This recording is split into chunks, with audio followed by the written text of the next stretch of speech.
So I haven't had Crow out in a while, and I'm just reacquainting myself with how comfortable she is, actually. So I'm hanging out back here. So yeah. So I want to get at my food, and once you're in here, just an adjustment like that, the rope kind of holds the tiller steady. I went a little too far there. So just a little adjustment and you're pretty good. So you can see there's lots of headroom and plenty comfortable. You can stretch your legs out nice. And if I want, I could stretch out and do the recliner thing, but I might just do that. And yeah, so it's a full queen bed, extra wide. And the cushions flip around. This is also a backrest over there if you want to lean back that way. And there's a nice entry well. There's no centerboard. Crow relies on double bilge keels. They're shallow bilge keels, so we draw, when we're flat, we only draw 10 inches. And once we get heeled over, it takes about 14 inches roughly to sail with the bilge keels. There's a belly. It's an arc belly, so they're set out on the outsides of the belly. Well, not right on the outside, but you get the idea. So they actually only hang 2 inches lower than where the belly sits on Crow, and that's why it can be so shallow draft. But the bilge keels alone won't get it into wind tight. It will get it into wind, but you dog leg a bit and you've got to do a lot of tacking. So that's why she also relies on a small lee board. The lee board didn't need to be huge because it's got help with the bilge keels.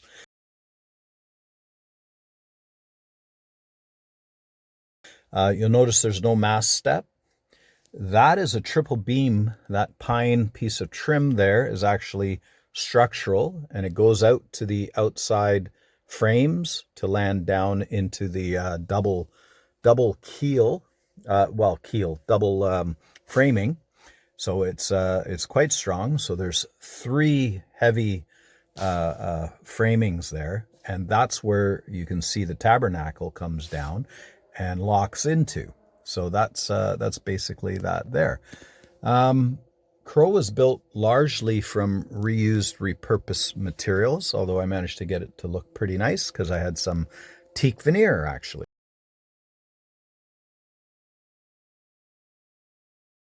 So this is cheaper ply, exterior grade still, but it ended up being veneered and ends up looking quite classy. So just to give you an idea, well, you see over here where I'm sitting, but I'll just spin around here. And yeah, so I have quite a comfortable chair. It's about 32 inches. And then this also flips up and becomes a workstation as well.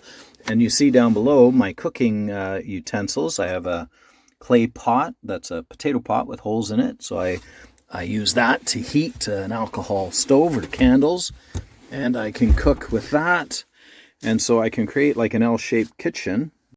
So I've had this water on there for quite some time. It's only 1 candle. Tonight I'll end up with all 3. So as it happens to be, if I had 3 candles, just look how good this is. You can see the steam rising off that. So that worked out quite well. If the 3 candles, I'm sure I could get that water up to a boil. That aluminum pan locks into these holes, and that's the way it keeps things relatively safe. And I can take that pillow away if I want. But yeah, you can see this transforms into a bit of a cook area, or work prep surface. And this I can slide over, so it's closer. So I have my cup holder handy. I drilled it out of the back of the cushion, the foam, and added a couple cup holders, and it works quite well. I like the mobility, and if I have company, we all can stretch out, and it's quite doable. And I forgot to mention, I can sail CRO from sitting inside. Basically, these are the mizzen lines in the main sheet, and this is the tiller. If I hook up the tiller back there, you see that rope moving. I can hook up the tiller and steer the rudder with the tiller. The only thing I have to do is pop just out of the hatch to draw the jib if need be. So I thought I'd hang out inside for a bit, do my rope steering. I have to get used to again that I push it in the direction I want to go. It's opposite to a tiller actually. So yeah, and the view from in here is quite pleasant. So actually my other motivation is I was getting a little uncomfortable in a life jacket and a jacket, and without a jacket I was a little bit cool, so I thought, well, why not come inside the boat, hang out. I do have the sails up, and they should behave themselves. I can control them through here if I want, but the wind's not gusty or anything, so we should be just fine. So yeah, that makes life really nice. I can be out of the wind and rain if it's cold. I can sit in here. I don't worry about a life jacket inside because I have 6 float chambers, so this boat will float. If it ever gets turned turtle, it relies on having gear, batteries. I do have a little bit of lead bricks up front, but mostly gear, water, batteries stored locked in the lockers down below, and in the belly it makes for a good ballast, about maybe 300 pounds, I'd argue, thereabouts, 250, 300. And with the hard chine configuration, she stands up really nice. As far as self-righting, with the high sides and the cabin locked down, she should self-right. I've not done a capsize test, but I have had her heeled way over, and frankly, I go sit on the low side and sail away, and she's, just touching a rail, and she's solid as anything, and she's well behaved. If it really gusts, she'll turn up on her own on a hard gust. So she's well balanced with the jib and mizzen and the mainsail. It works out quite nice. And another thing I forgot to mention, a very important thing, there's portable toilet that I had for 20 years. So I use that, and I have a 4x4 block that goes here. The composting toilet sits here.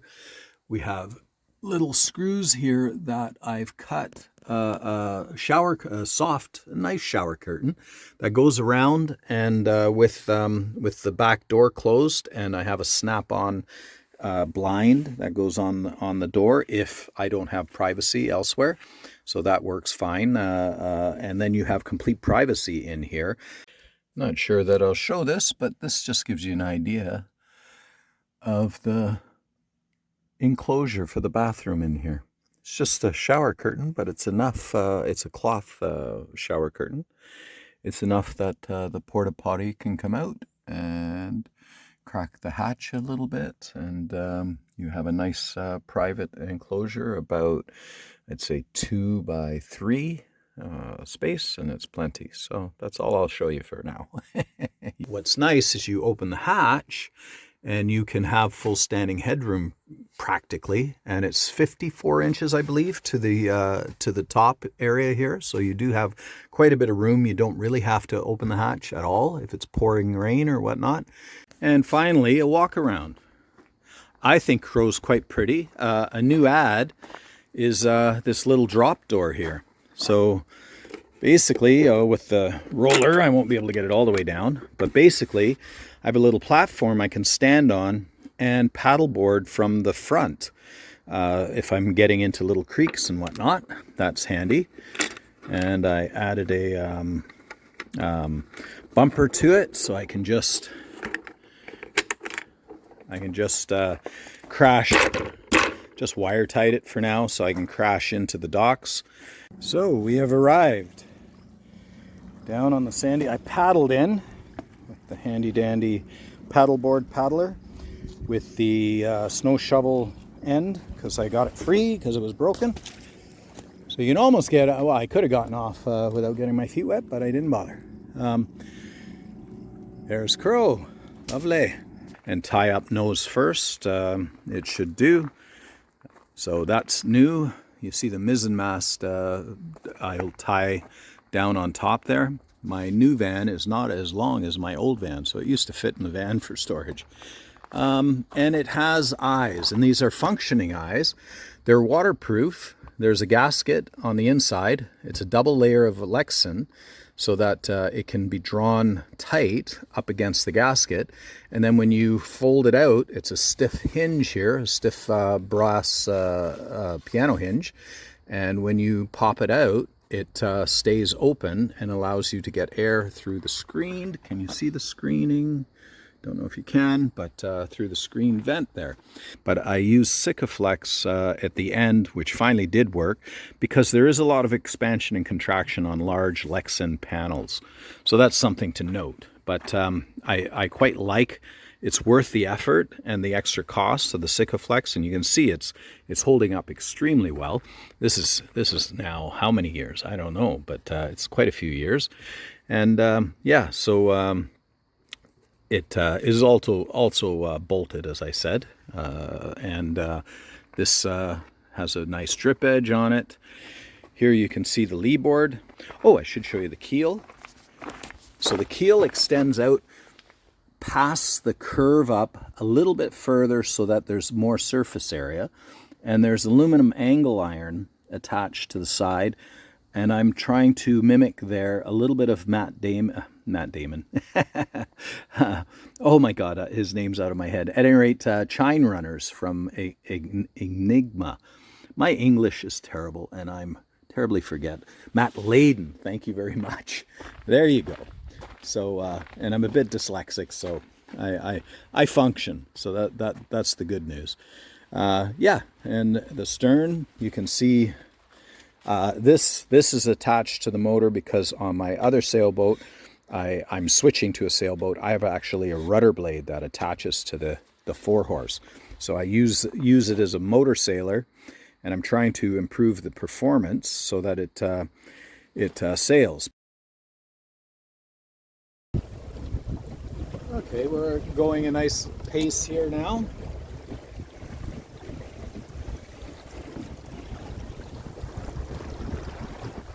Woohoo! But on here, I just unbolt it and leave it alone. The rudder here is basically pretty heavy duty, and it's followed up by a nice thick skeg to protect it. But with this aluminum plate on the bottom, it grips quite well. I've been very pleased how it works. Now, on the plans I show pintles.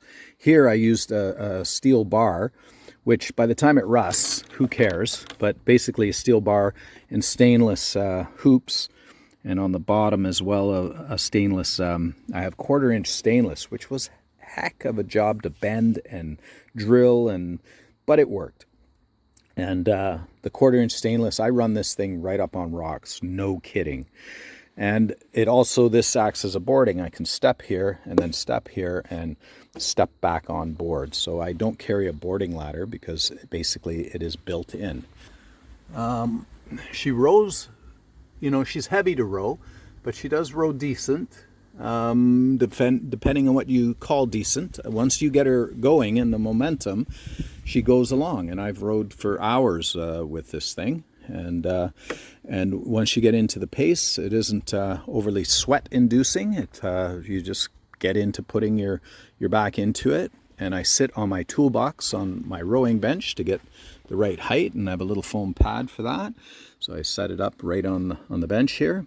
And yeah, so the cockpit is not self-draining. The reasoning, I wanted to make sure I'm down in the cockpit with you know, my full body in the cockpit, which I quite like. There are float chambers in the back here. There are also float chambers in the forward section, and 2 sections down in the hull at the forward section as well. So here and here are large float boxes that have sealed sections, and yeah, so she's pretty good. Plus, I should mention, she has an insulated cabin. The deck is insulated, and so is the ceiling, and so that also then the foam would clearly add some insulation as well. Solar to charge the battery, and she's very dusty and dirty. She hasn't been out for a while, so we need to give her a good run. She deserves a good outing. And that's the tabernacle there, you can see. And it's nice because I can lift the mast, the main mast. It's a Gunter rig, and I can lift the main mast, and then I bring up the Gunter sail, the yard for the Gunter, and it goes straight in and is straight. It has no, it's not close, nothing like a gaff, right? So, and that puts up a fair bit of sail area. So these are hand sewed sails, cut, recut, and from an old Martha Jane, which I very much appreciate the gift from a friend. So I have no idea if this is going to last, but this is how you like to sail. This is excellent. We're going along at a decent clip, and yeah, this is very nice.